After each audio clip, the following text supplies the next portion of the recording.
Bonjour mes chouchous, je suis très heureux de vous retrouver sur cette nouvelle capsule. J'espère que vous allez bien, que vous êtes en super forme, que vous avez une grosse patate. Moi j'ai la patate, donc je vais vous la transmettre, en tout cas je l'espère. Prenez de cette énergie, prenez de cette information, parce que aujourd'hui on va aborder un sujet qui, je pense, nous touche tous plus ou moins, ou nous a touché au moins à des périodes de notre vie, ou touche des personnes que nous connaissons. En clair, on est concerné. Si vous remarquez bien, dans une vie, on passe une grande partie de nos journées au travail, ce qu'on appelle le fameux job, le boulot. Okay, et moi, personnellement, j'ai souvent été choqué de me rendre compte qu'en fait, il y a peu de gens qui trouvent un réel sens à ce qui va occuper peut-être des millions d'heures dans une vie, en tout cas des milliers d'heures dans une année, ça c'est certain. En clair, la plus grosse partie de votre temps, vous la faites à travailler. Okay. Ensuite, on a nos conventions sociales, la famille, tout ça, nos différents domaines de vie, et puis on doit dormir. Mais considérez quand même que le travail est un des gros blocs de notre vie. Vous êtes d'accord avec moi, mes chouchous? Très bien. Alors, on va continuer sur cette idée. Moi, je pense profondément que lorsque on ne voit pas ou qu'on ne perçoit pas obligatoirement bien à quoi on sert dans un travail, si on n'arrive pas à avoir une vision claire de « ok, ce que je fais contribue à quoi » ou « qu'est-ce qu'il y a de passionnant ou de sympa dans mon job », en vrai, vous n'aurez que deux options qui vont s'offrir à vous. Pas 36, 2. La première option, c'est de chercher un autre job qui sera plus intéressant. Okay, ce que vont faire une grande partie de la population.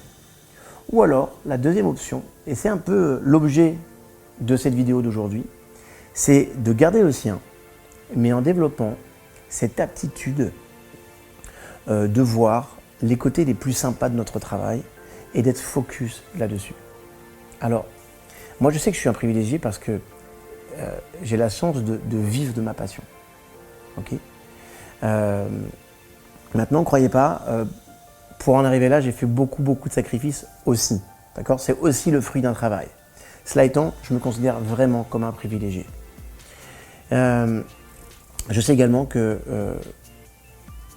j'en suis conscient en tout cas, qu'on n'a pas tous justement cette chance-là d'exercer le métier de notre rêve, okay, ce qu'on voulait vraiment depuis notre prime enfance.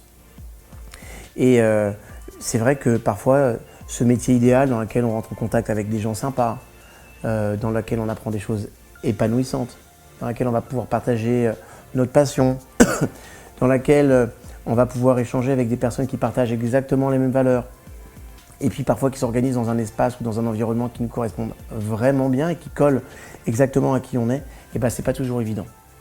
Et ça, j'en suis vraiment conscient parce que je l'observe, et je l'ai observé un nombre incalculable de fois, ne serait-ce qu'auprès des entreprises avec lesquelles j'ai bossé. Maintenant, écoutez-moi bien,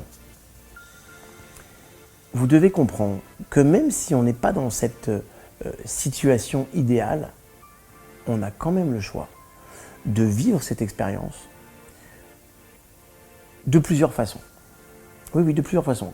En clair, regardez bien, quel que soit notre métier, qu'on soit PDG, qu'on soit vendeur, qu'on soit travailleur social, qu'on soit assistante, on a le pouvoir de décider des aspects à privilégier.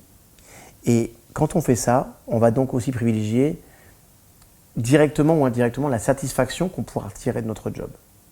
En clair, ce que je suis en train de vous dire, c'est que selon le focus que tu vas mettre sur les parties de ton job qui te plaisent ou te déplaisent, celui-ci va te satisfaire et puis, ou alors, va nourrir une espèce de frustration. Par exemple, je peux avoir à l'esprit que grâce à mon travail, okay, je rends service aux autres personnes. Ça peut être un premier aspect.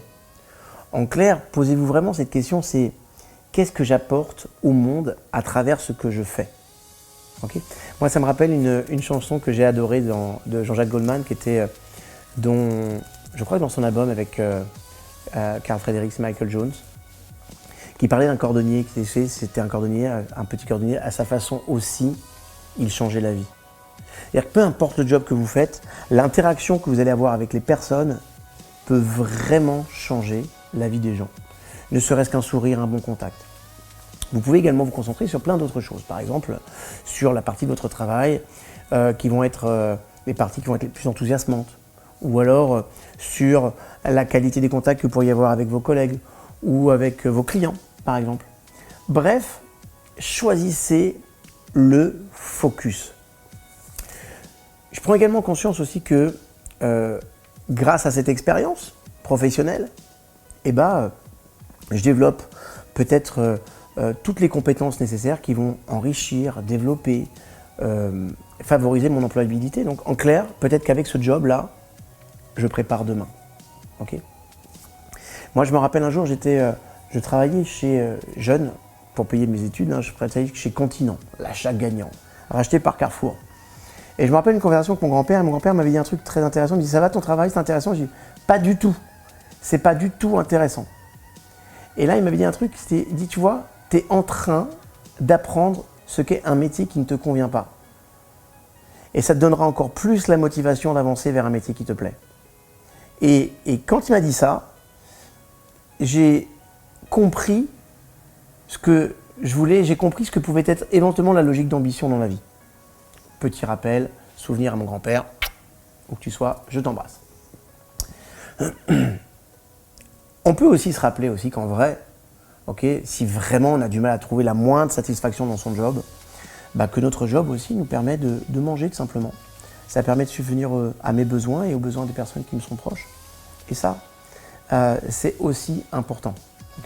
Ou parfois, j'ai peut-être pas le job idéal, mais celui-ci me permet de libérer de l'espace pour vivre une passion à côté. Et ça aussi, c'est important. Alors,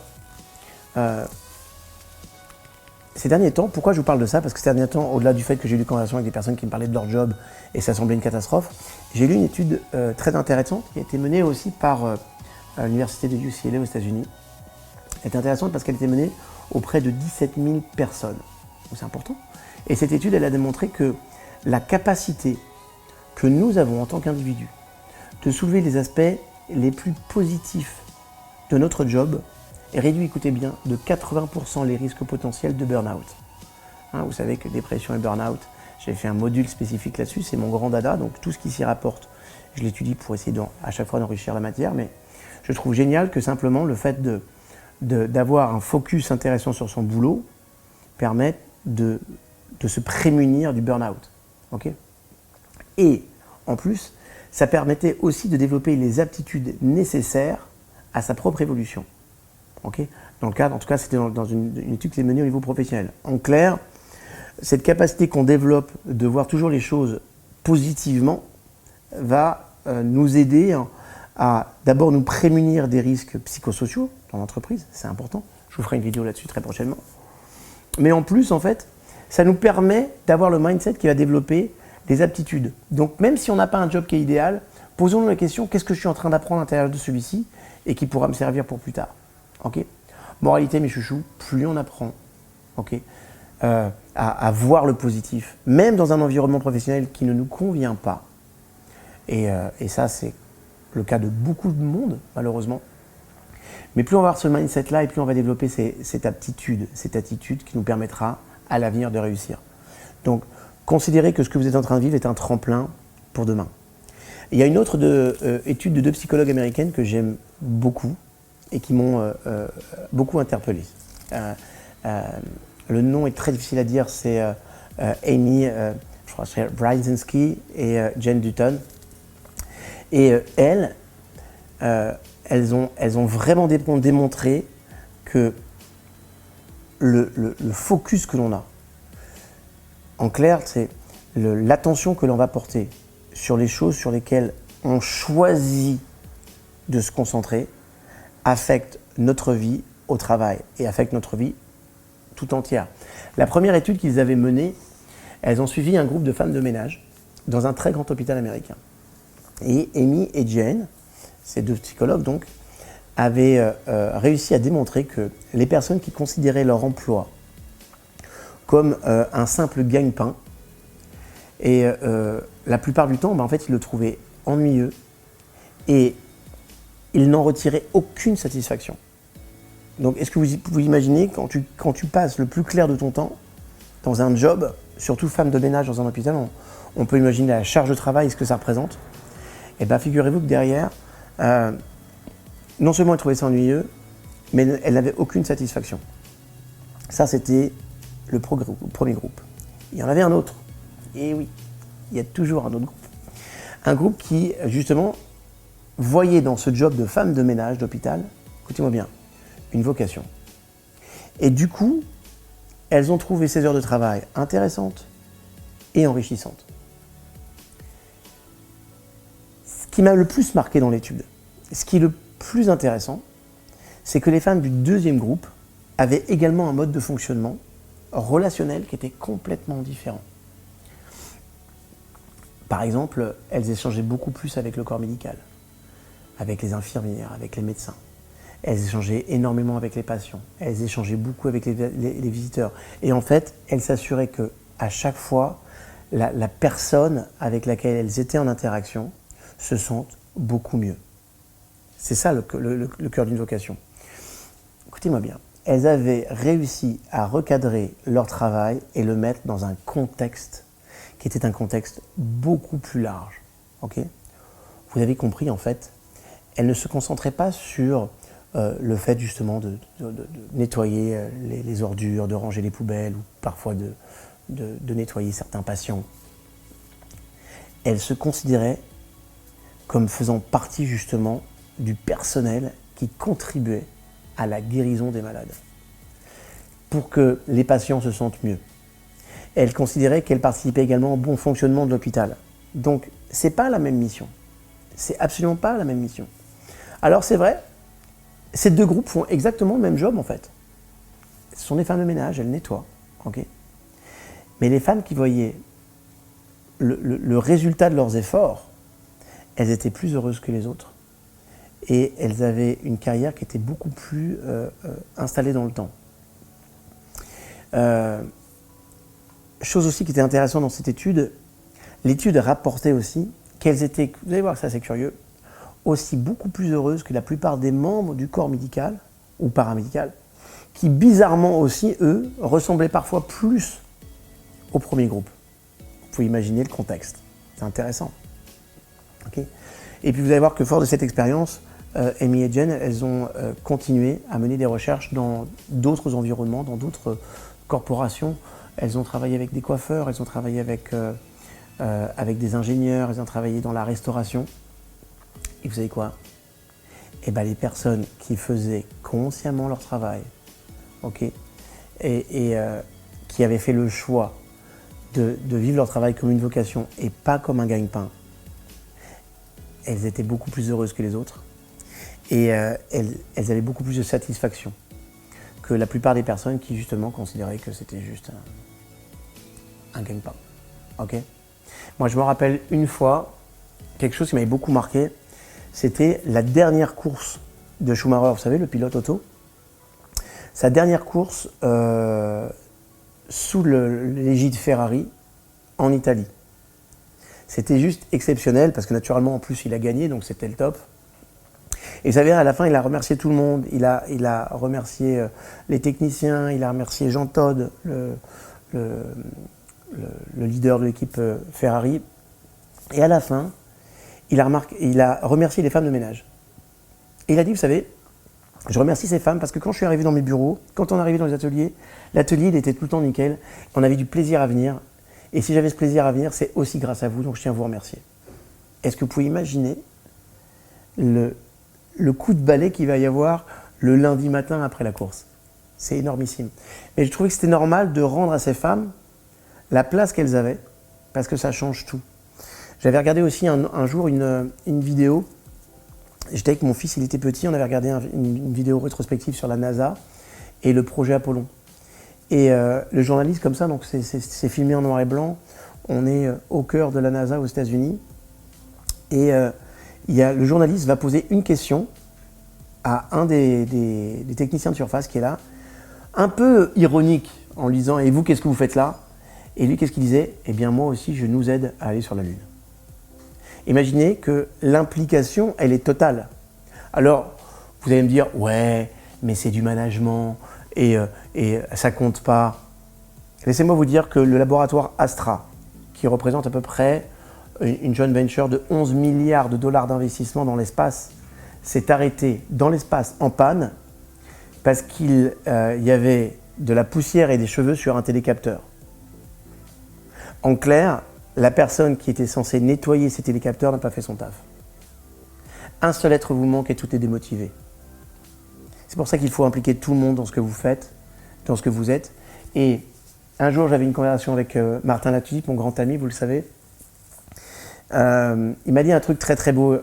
On parlait de la chance et du privilège qu'on avait de faire notre travail. Il m'a dit, mais tu sais, c'est intéressant parce que il me relatait une autre expérience avec un autre copain qui disait, ok, c'est vrai qu'on n'a peut-être pas la chance de vivre de notre passion, mais on peut choisir de faire notre métier passionnément. Et c'est ce que je vous invite à faire aujourd'hui. Parce que si vous le faites, je peux vous garantir que même dans les emplois les moins variés, dans lesquels il y a de la routine, et ben tout ce que je vous ai dit là, toutes les études démontrent que un employé, une personne, peut influencer dans une grande mesure ce qui va composer le cœur de son métier et donc toute la satisfaction qui va avec. Et c'est vrai que de nos jours, les entreprises demandent souvent aux employés de rédiger un profil de poste, vous savez, qui va souligner tous les aspects matériels, tous les aspects concrets, ce qu'on appelle le fameux job description. Moi, je vous invite aujourd'hui surtout à souligner tous les composants de votre travail qui vont vous paraître donner du sens, qui vont vous paraître donner de la valeur à vos yeux. Ok ? Et voilà. Et plutôt que de décrire un job description, pourquoi on ne commencerait pas à rédiger notre vrai profil de vocation? Et si mon job était une vocation? Et si je choisissais qu'il devienne une vocation, ça changerait quoi? Ok? Alors s'il vous plaît mes chouchous, vous savez quoi? Dans les commentaires, mettez quels sont les 3-4 aspects les plus positifs de votre job et sur lesquels vous allez vous concentrer cette semaine. D'accord? Juste choisissez 3-4 aspects ultra positifs et sur lesquels je vous demande d'être focus cette semaine. Oubliez les autres aspects qui ne vous conviennent pas, juste cela. Et regardez à la fin de la semaine ce que ça change et éventuellement revenez sur les commentaires pour nous le dire. Ça m'intéresse beaucoup. Et puis, je vous demande une chose.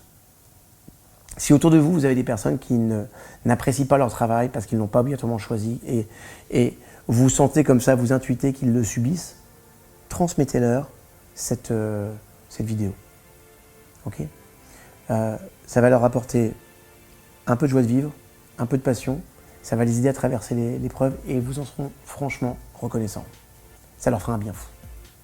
Je vous aime, je vous retrouve sur une prochaine vidéo. Je vous rappelle que si vous n'avez pas encore téléchargé mon livre sur l'intelligence motivationnelle qui est gratuit sur david-lefrançois.com, allez-y. Je vous retrouve sur plein de vidéos. À très bientôt mes chouchous.